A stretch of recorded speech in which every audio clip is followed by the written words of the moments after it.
అందరికి నమస్కారం అండి. ఈ రోజు నుంచి మనం కొత్త సిరీస్ స్టార్ట్ చేస్తున్నాం. అదొచ్చేసి ఎండోమెంట్ ఈఓ గ్రేడ్ 3 జాబ్ ఉంది కదా! దానిలో హిందూ ఫిలాసఫీ మరియు టెంపుల్ సిస్టమ్ ఈ యొక్క ఈ సిలబస్ గురించి, ఈ జాబ్ గురించి ఇదంతా నేను చెప్పను కానీ అవన్నీ మీకు చాలా చోట్ల దొరుకుతాయి.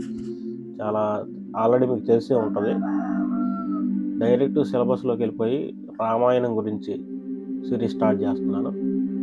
రోజు ఒక చిన్న టాపిక్ చెప్పడం, దాంట్లో ఒక 2 క్వశ్చన్లు కానీ 3 క్వశ్చన్లు కానీ వచ్చేవి చెప్పడం, ఇలా షార్ట్ సాగుతుంది. ఇక ఈ రోజుకి వచ్చేసి రామాయణం అనేది భారతదేశపు ఆది కావ్యం, అంటే మొట్టమొదట రచించబడిన కావ్యం అన్నమాట. ఇది వాల్మీకి మహాముని వారు రాశారు. ఇది రాసిన భాష వచ్చేసి సంస్కృతం. రామాయణంలో మొత్తం 7 కాండలు ఉంటాయి. ఆ 7 కాండలు వచ్చేసి ఒకటి బాలకాండ. ఈ బాలకాండలో రాముని యొక్క బాల్యం, జననం, పుత్రకామేష్టి యాగం వీటి గురించి ఉంటుంది.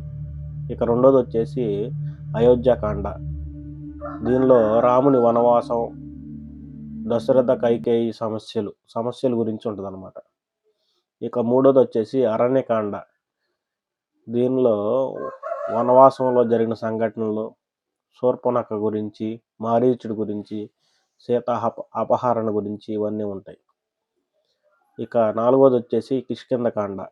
దీనిలో రామ సుగ్రీవ మైత్రి గురించి, వాలి వధ గురించి, సుగ్రీవ రాజ్యం గురించి ఉంటుంది.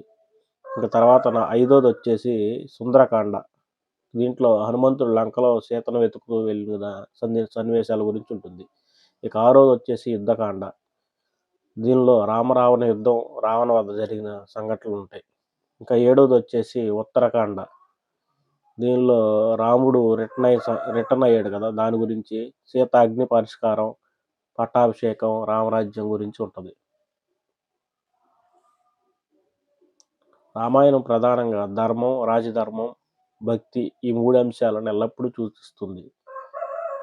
ఇక మనకి endowment EO exam point of వ్యూలో చూస్తే ఇక్కడ మనకి ముఖ్యమైన లొకేషన్స్ గురించి, రామాయణంలో ఉండే కాండల గురించి, ఎన్ని కాండలు అని చెప్పి, లేదా రచించింది ఎవరని చెప్పి ఇలా అడుగుతూ ఉంటారు.